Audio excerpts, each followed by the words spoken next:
প্রিয় বন্ধুরা, এর আগের ভিডিওগুলোতে আমরা দেখিয়েছিলাম যে প্রোফাইল লাইটের দুদিকে যদি কোনো রকম কেবিল না লাগানো থাকে, তা সেই ক্ষেত্রে আমরা এই ডিভাইসগুলো লাগিয়ে কাজ করতে পারি, এবং যদি জোড়া দিতে হয় সেক্ষেত্রে আমরা এই ডিভাইসগুলো লাগিয়ে কাজ করতে পারি।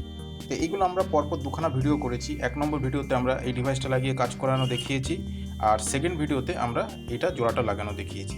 আর আজকে আমরা তৃতীয় ভিডিওতে দেখাবো যে আমরা কীভাবে কোণার দিকে আমাদের এই ডিভাইসটা লাগিয়ে আমরা প্রোফাইল লাইটকে লাগিয়ে জোড়া লাগিয়ে জ্বালাতে পারি। তো প্রিয় বন্ধুরা, এবার আমরা একটু জ্বালিয়ে আগে দেখে নিই। তো এবার আমরা আগের ভিডিওতে বলেছিলাম যে আমাদের এই দুটো যখন আমরা জোড়া লাগাবো তখন আমাদের এই যে মাইনাস আর এই যে মাইনাস এই দুটোকে সমান সমান রাখতে হবে, আর প্লাস সমান সমান রাখতে হবে। তাহলে আমরা এটাকে এই রাখবো। এদিকে যদি লাগাতে হয় তাহলে এই রাখবো, আর এদিকে যদি লাগাতে হয় তাহলে আমরা এই রাখবো। ঠিক এলবোটাকেও আমরা তাই করব। যদি আমরা এই ডান দিকে নিয়ে যাই তাহলে আমরা এই ডিভাইসটাকে এরকম লাগাবো, আর যদি আমাদের বাঁদিকে ঘোরানোর দরকার হয় তাহলে আমরা ডিভাইসটা এরকম লাগাবো নিয়ে যাবো।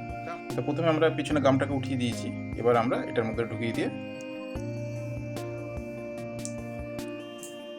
এটা প্রেস করে দিলাম, লক হয়ে গেল। ঠিক আমাদের হচ্ছে মাইনাসটা এখানটায়, এই যে মাইনাসটা, আর এইদিকে হচ্ছে মাইনাস। তা আমরা এখন পিছনের গামটাকে উঠিয়ে দিলাম, উঠিয়ে দিয়ে এবার এটাকেও আমরা খুবই ইজি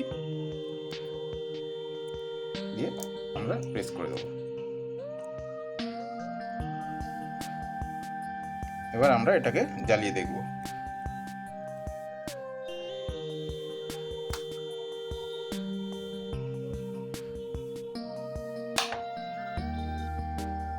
তো আশা করি প্রিয় বন্ধুরা, ভিডিওটা তো আপনাদের কাছে কেমন লেগেছে অতি অবশ্যই কমেন্টের মাধ্যমে জানাবেন, আর ভালো লাগলে প্লিজ একটা লাইক করবেন।